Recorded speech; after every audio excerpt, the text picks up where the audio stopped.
है वह 12 साल तक फिर अपनी माँ के गर्भ में रहे। 12 साल बालक जो होता है 9 या 10 महीने में जन्म ले लेता है, लेकिन सुखदेव जी ऐसे परम निर्मोही कि 12 साल तक माँ के गर्भ में बने रहे और जैसे जन्म हुआ उसी समय पर दौड़ लगा गए। अच्छा सुन में कैसे लगा था मना किसी गप ले रहा है लगा समझिए ऐसे कैसे हो सका कि जन्म भाव और दौड़ लगाने लगे।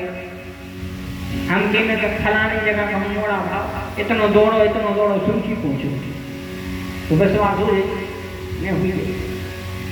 लेकिन सुखदेव जी जैसे निर्मोह जिसने माँ का दूध पान तक नहीं किया, जैसे ही इनका जन्म हुआ जन्मत ही जग दुख निरख नराल पेटे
सुखदेव जी दौड़ लगाई, व्यास जी इनके पीछे पीछे थे, लेकिन सुखदेव जी नहीं रोके।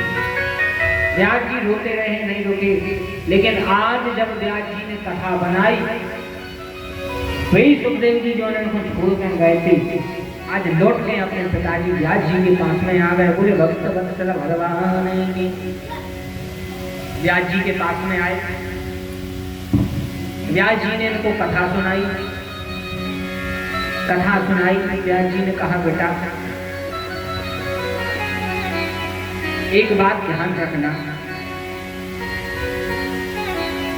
जो हमने कथा सुनाई है यदि किसी को सुनाओ तो अधिकारी को कथा सुनाना।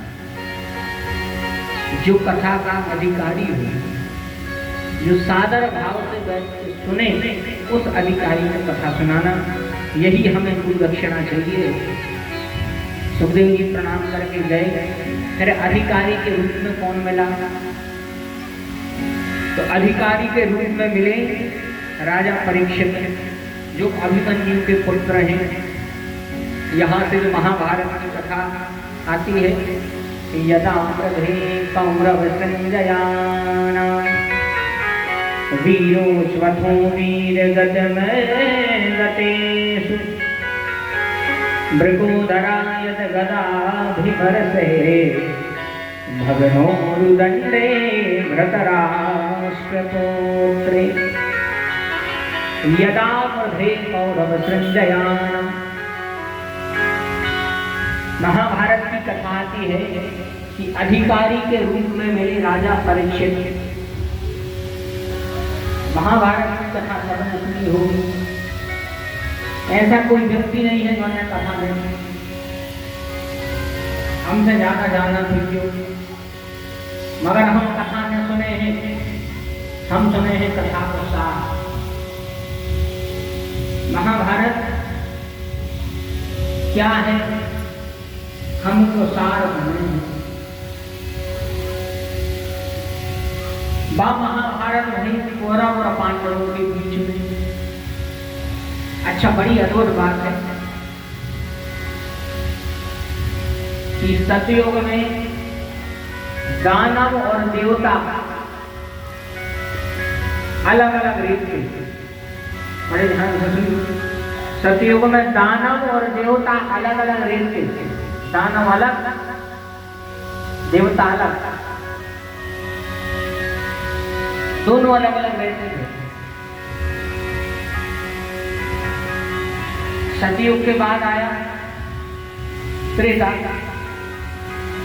त्रेता युग में देवता और दानव एक ही लोक में रहने लगे। जैसा राम जी और रावण एक ही लोक में, मृत्यु लोक में, तो देवता और दानव एक ही लोक में त्रेता में। फिर आएगा द्वापर, तो देवता और दानव एक ही घर में रहने लगे। युधिष्ठिर और दुर्योधन। युधिष्ठिर कैसे हैं? वो देवीय प्रकृति के, दुर्योधन कैसा है? वरिष्ठ प्रकृति के। तो द्वापर में आके देवता और दानव एक ही घर में रहने लगे। अब लगता है कलयुग, अब देवता और दानव एक ही शरीर में रहने लगे हैं। बोल भक्त वत्सल भगवान की। यही में देवता है, यही में दानव है। अब समस्या क्या है कि तू जग रहा, दानव जग रहा है कि देवता जग रहा है, कि देवता जग रहे हैं। यदि देवता जगते हैं तो वे सत्कर्म करवाते हैं। जैसे आप सब बैठ करके दिव्य कथा श्रवण कर रहे हैं, सबके अंदर दैवी गुण उत्पन्न हो गए हैं। बोले भक्त वत्सल भगवान जी। जग गए देवता, एक जगह था राक्षस, वे करवाते उल्टे काम। वे चलो अपन तो सांस की कथा तो होता ही है, चलो अपन तो काम करके कथा तो होता ही है। ये भगवान के काम में नहीं लगन देते। वो समय में तो अलग अलग रेत थे, लेकिन अब एक ही शरीर में रह रहे हैं। जब महाभारत भई तो एक घर में रहते, अब जो अब महाभारत होते अब एक शरीर में रहते। अच्छा, महाभारत होते नहीं, भाभी भाइयों की लड़ाई और आपकी भाइयों की लड़ाई हो रही, होते क्या नहीं। लेकिन धन्य है भगवान। भगवान ने तो महाभारत इसलिए करवाई ताकि अधर्मियों को इकट्ठा करके मार सके, अधर्मियों को इकट्ठा करके मार सके, इसे महाभारत करवाई। लेकिन आजकल के समय जो दुविधा है, हर घर में लड़ाई है, त्रासदी है, यह किस लिए है? कैसे हम और आप धीरे धीरे करके सत्संग से दूर हो जा रहे हैं। महाभारत कहाँ होती है? बोले जहां अपने हक लेवे के बाद भी दूसरों को लेवे को मन हो गए, तो ही जानियो कि महाभारत की शुरुआत हो गई। और आज का ऐसा ही वृत्ति बन गई, ये तो लगा था कि सब हमारी को मिले, बगल वाली उनका छू नहीं मिले। आरती गा रहे प्रभु तन मन धन सब तेरा। आजकल तेरा नहीं, आजकल तो मेरा। प्रभु तन मन धन सब मेरा, मेरा मुझको दे दो, पड़ोसी का भी मुझको दे दो, कहला के तेरा हो जाए जगदीश। ऐसा लगा थे दो मिल जाते, तना और मिल जाते। थोड़े थोड़े थोड़े के चक्कर में जय महाभारत हो जाए, थोड़ी थोड़ी सी जमीनी विवाद। अच्छा एक बात बताएं, आदमी थोड़ी थोड़ी जमीन बेसन लगाते, कब जमीन समझे ले जाए, बांध के ले जाओ तो बताओ। अगर बांध के ले जाओ तो भैया खूब लड़ो, हमको कह रहे थे लड़ो तो ले ले, लेकिन वह समझे नहीं जाना। और जो चीज समझे जाने ही नहीं है वो वैसे काहे पर लड़ना है। मनो जब पटवारो होते भैया सही में कूपन में बढ़ जा, कूपन में बढ़ जा। तो हम सही बता रहे, एक जगह अब हम आपसी की बात पड़ोस में गए, अब गुरु पूर्णिमा के अवसर पे एक बड़ा कूपन ले गए। तो हम गए, हमने बोली कूपन दिखाओ, उसमें तो 2 हते पिछली साल। हमने कहा भैया पिछली बार जो 2 हते तो एक काय बचो, बोले वो हमारे को बटवार को कर दे। बोले चलो भगुल वृंदावन में हरिलाल की। पर हमें समझ में आई बड़ा सन्ना तो जो सब काम महाभारत को कारण ही कही है, अपना लेना और दूसरों को भी ऐसा लगे कि जो भी अपना लेना, एक हो भी अपना ले। और जहां दूसरों का लेने की वृत्ति आ जाए तो ही समझियो महाभारत की शुरुआत हो गई। और जहां अपनो हक दूसरों को देवे को मन हो जाए तो ही समझियो कि हाँ अब रामायण चालू हो गई। फिर रामायण चालू, धन्य है उस राज्य को गेंद बना लिया दो ही भैया ने। राम जी लात मार रहे हैं, ठोकर मार रहे हैं भरत जी के पास में, भरत जी मार रहे हैं राम जी के पास। आपकी यदि नीति सही रहेगी, आपकी बरकत अपने आप हो जाएगी। एक गांव में 2 भाई, दोनों खेती कर रहे हैं। बड़े भाई का विवाह हो चुका है, बाल बच्चे हैं, छोटे भैया को नहीं होता। जब अनाज हुआ रेशर भाई तो बड़ो भैया हल्के भैया ऐसा बोलो, छोटे भैया एक काम करो, 100 बोरी हमारे पे निकली है तो 10 तुम हमारी तरफ से रखना। बोले काय? बोले तुम्हें ज्यादा खर्चा लगे, तुम्हें ज्यादा चाहना पड़े, इस तुम 10 ज्यादा लगे। छोटा भैया बोले नहीं बड़े भैया, आप की गृहस्थी बड़ी है, आप ग्रस्त हो, आपको ज्यादा जरूरत पड़ी है यहाँ पर रखने, न जिले तैयार हो गए नहीं। 2 जने ले रात में जैसे ही सोई तो बड़ो भैया उठो, उन्हें अपने हिस्सा की बोरी उठाई तो छोटे भैया के धर गए। अपने हिस्सा की बोरी उठा के छोटे भैया के घर गए। धन्य है तब वो सोगा, छोटो भाई भी वो का पता कि हमें बोरी धर गए, उन्हें भी अपने हिस्सा की बोरी उठाए तो बड़े भैया के रह गए। कितना प्रेम है भाई भाई का संबंध किस लिए है? बोले विपत्ति बांट रहे हैं। लेकिन आजकल विपत्ति कहाँ बट रही? आजकल संपत्ति बट रही है। विपत्ति नहीं बट रही, आजकल संपत्ति बट रही है। और एक बात ध्यान रखना कि भगवान ना करे ऐसा समय आए, लेकिन यदि कोई बीमारी से जूझोगे, संसार के काम में नया है तो वो भैया ही काम में आए हैं। बोले भक्त वत्सल भगवान। इसलिए प्रयास करो कि आप सत्संग में आए हो, ऐसा प्रेम परस्पर बना के रखे, प्रेम बना रहे। क्योंकि जहां नीति सही होती है वहां पर बचाव अपने आप हो जाता है। दुर्योधन की नीति ठीक नहीं थी, उसकी नीति ठीक नहीं थी। दुर्योधन को बहुत समझाया सभी ने बहुत समझाया कि दुर्योधन मान जा, लेकिन कहाँ? जिसकी आंखों पे अंधकार की पट्टी बन गई हो उसको कुछ नहीं दिखता है। दुर्योधन को सबने बहुत समझाया लेकिन नहीं माना। अंततो गत्वा महाभारत युद्ध प्रारंभ होने वाला था। महाभारत युद्ध प्रारंभ होने वाला था तो उसी समय सबसे पहले आवश्यकता पड़ी सेनाओं की। शकुनी ने दुर्योधन से कहा, दुर्योधन अब मौका है, जल्दी चले जा। तो कन्हैया से जाकर उनकी सेना मांग ली। तो दुर्योधन पहुंचा और जाकर भगवान सो रहे थे, जाकर के भगवान के सिरहाने बैठ गया, सिरहाने बैठ गया। भगवान के सिरहाने बैठा। थोड़ी देर बाद अर्जुन पहुंचे। अर्जुन बैठे चरणों के पास में। जैसे ही अर्जुन चरणों के पास में बैठे, कुछ समय बाद भगवान की नींद खुली। जैसे ही भगवान उठे तो जब व्यक्ति उठता है तो सबसे पहले सामने नजर पड़ा था कि बगल में देखा। जैसे ही उठे तो सबसे पहले समक्ष नजर पड़ी अर्जुन पे। भगवान बोले अरे अर्जुन कब के आए? अर्जुन बोले बस प्रभु अभी आए।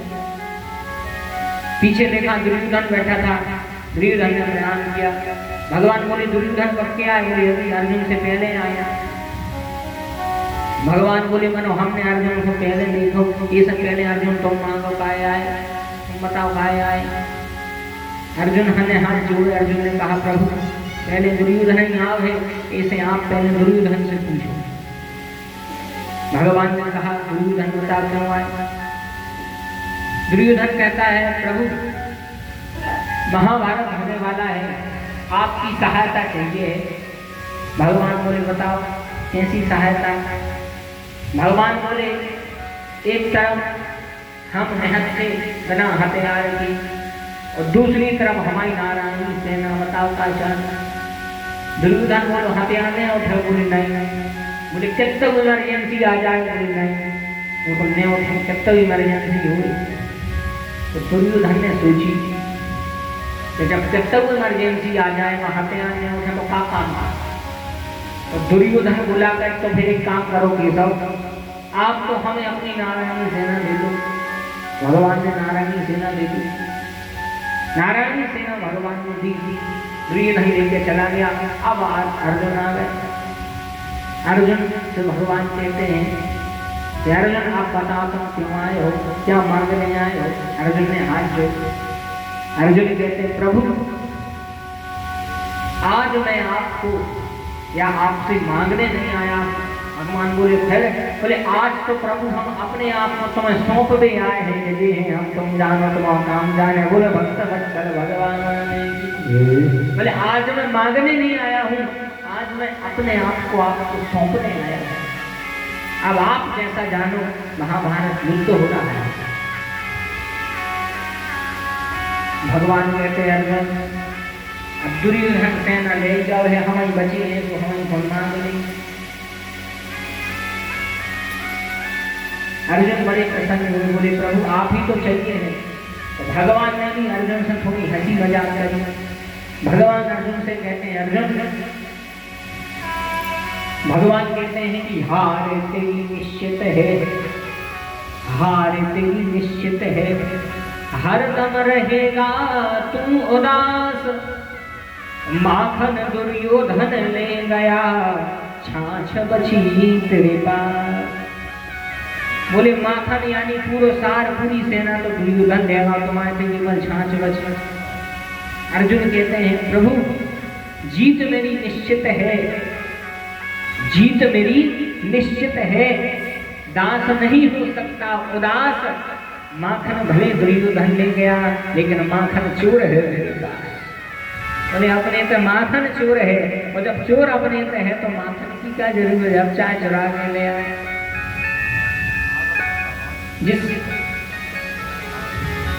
जो ब्रह्मांड के सबसे बड़े छलिया तो भक्त हो गए, उसे आदमी का वो छल नहीं कर सका। बोल भक्त वत्सल भगवान की। बड़ा भीषण महाभारत का युद्ध हुआ। 18 दिन तक महाभारत युद्ध चला। 10 दिन तक सेनापति रहे भीष्म, 5 दिन तक सेनापति रहे गुरुवर द्रोणाचार्य, 2.5 दिन तक कर्ण, 1.5 दिन तक शल्य। 18 दिन में महाभारत समाप्त। जब सारे महारथी रणभूमि में वीरगति को प्राप्त हो गए, अंत में दुर्योधन बचा था। तो दुर्योधन और भीम का युद्ध हुआ।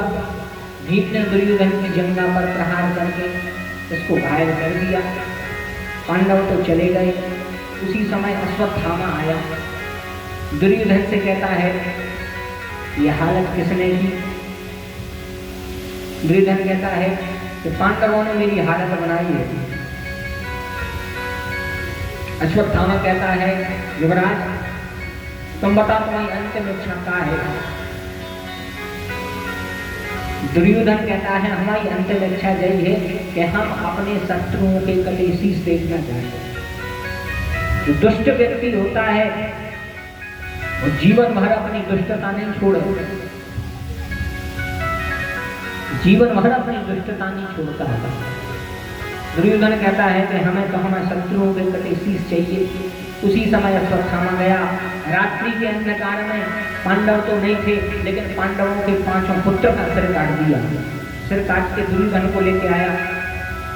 दुर्योधन ने जैसे ही सबसे बड़ा सिर मांगा, जैसे ही दुर्योधन ने छुआ, दुर्योधन समझ गया यह भीम नहीं है, यह तो भीम का पुत्र है। और दुर्योधन को वरदान हतो कि जोंदना तुम्हें दुख और प्रसन्नता संग हो जाए है, कोई जना तुम्हारी मृत्यु हो जाए। तो दुख इस बात का हुआ यह भीम का पुत्र है, प्रसन्नता इस बात में ही थी कि भीम मारा गया। दुख और सुख जहाँ संग भाव, कोई समय पर मृत्यु हो गई। अश्वत्थामा को अर्जुन ने बांध के आश्रम में ले आए, लेकिन इसने ब्रह्मास्त्र छोड़ा। उत्तरा के गर्भ को नष्ट करने की ब्रह्मास्त्र गया, लेकिन जिसकी रक्षा भगवान करें तो कोई बाल बाका नहीं कर सकता है। उसी समय भगवान ने सुदर्शन चक्र से उत्तरा के गर्भ की रक्षा करी। अश्वत्थामा को श्राप मिला कि कभी तुम्हारी मृत्यु नहीं होगी। उत्तरा के गर्भ की रक्षा करी थी। आगे चल के एक बहुत सुंदर बालक ने जन्म लिया, जिसका नाम रखा गया परीक्षित। बोलिए भक्त वत्सल भगवान की। परीक्षितो राजर्षि जनन कर्म विरापनम संस्थां च पांडुपुत्राणां बक्षे कृष्ण कठोर। परीक्षित का जन्म सब पांडव मिलके दादा भीष्म के पास में गए। भीष्म से कहने लगे पितामह, इतना घोर युद्ध हुआ है, इतना विषद युद्ध हुआ है, इसमें जनहानि धनहानि सब चीजों की हानि हुई। भीष्म कहते हैं युधिष्ठिर से राजन, यह सब विधि का विधान है, भगवान जो कराना चाहे तो होता है। उसी समय भगवान मोर मुकुटधारी पितामह भीष्म के सामने आए। भीष्म भगवान की स्तुति करने लगे। भीष्म भगवान से कहते हैं, प्रभु मुझे 100 जन्म का याद है, मैंने ऐसी कोई भूल नहीं की कि जो मुझे इस प्रकार सजा मिल रही है बाणों की सैया। भगवान ने कहा तुम्हें 100 जन्म की याद है, हमें 101 जन्म की याद है। तुमने एक सर्प को अपने बाण की नोक से उठा के फेंका तो वो सर्प कांटों में गिर गया। जैसे ही कांटों में गिरा उसके शरीर में कांटे चुभ गए। सांप को यदि खून निकल गया वो चिटियां लग गई, फिर सांप बचा नहीं गया। सांप तो मर गया, लेकिन तुम्हें उसका फल भोगना पड़ा इस जन्म में। भीष्म ने स्तुति करी। सूर्य उत्तरायण हुए।